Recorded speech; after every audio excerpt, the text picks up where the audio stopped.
नमस्कार सगळ्यांना, हरे कृष्णा. सकाळचे 6 वाजले आहेत आणि मी नुकताच माझा मॉर्निंग वॉक संपवून इकडे येऊन बसलेली आहे. आणि हा जो मॉर्निंग वॉक आहे हे माझ्यासाठी खूप खास आहे. का तर तेच मी तुम्हा लोकांसोबत शेअर करायला इथे आले. कसं आहे माहिती आहे का, की प्रत्येकच मराठी व्यक्तीची कायम इच्छा असते की आयुष्यात एकदा का होईना पण आपल्याला पंढरीची वारी घडावी.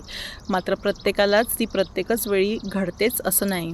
माझी पण खूप इच्छा असते की आपल्याला घडावी, पण ती घडत नाही. मग त्या इच्छेवर काय सोल्युशन आहे, तर मी माझ्या परीने त्याच्यावरचं एक सोल्युशन शोधून काढलं आहे आणि ते शेअर करायला आज मी इथे तुम्हा लोकांसोबत आली आहे. तर मी मागच्या 3 वर्षांपासून ज्या दिवशी पंढरीची वारी स्टार्ट होते त्या दिवसापासून ते आषाढी एकादशीपर्यंत वॉकिंगचा प्रण घेते की आपल्याला त्या पर्टिक्युलर दिवसांमध्ये इतके इतके दिवस आपल्याला रोज 5 किलोमीटर वॉक करायचं आहे. 5 किलोमीटर 6 किलोमीटर जेवढं शक्य होईल तेवढं.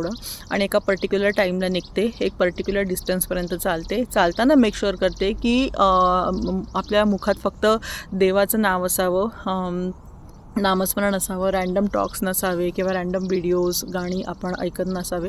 चालताना मुखात फक्त देवाचं नाव हवं, मनात हा भाव हवा की आपण त्याच्यासाठी चालतो आहे.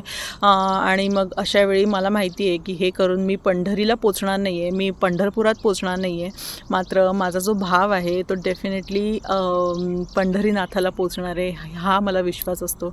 आणि तो भावच मनात घेऊन ॲज इफ मी वारीत चालते, तो भाव मनात घेऊन मी चालते. आणि ठीक आहे, वारीत जरी चालत नसली तरी पण ते समाधान जे मला त्याचं नाव घेत चालण्याचं जे समाधान असतं ते इतकं मोठं असतं की ते कदाचित मला वारीत चालण्याचा आनंद देऊन जातं.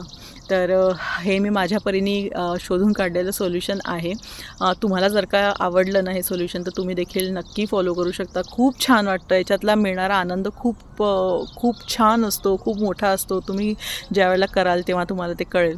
तर ट्राय करा तुम्ही पण. आणि तुम्हाला हा मध्यम मार्ग माझा किंवा ही आयडिया कशी वाटली हे मला कमेंट करून सांगायला विसरू नका. मला फॉलो करा इंस्टाग्रामला, यूट्यूबला, दोन्ही ठिकाणी. आणि अशाच नवीन नवीन व्हिडिओसाठी बघत राहा अर्बन पॅडलेन. हरे कृष्णा, रामकृष्ण हरी.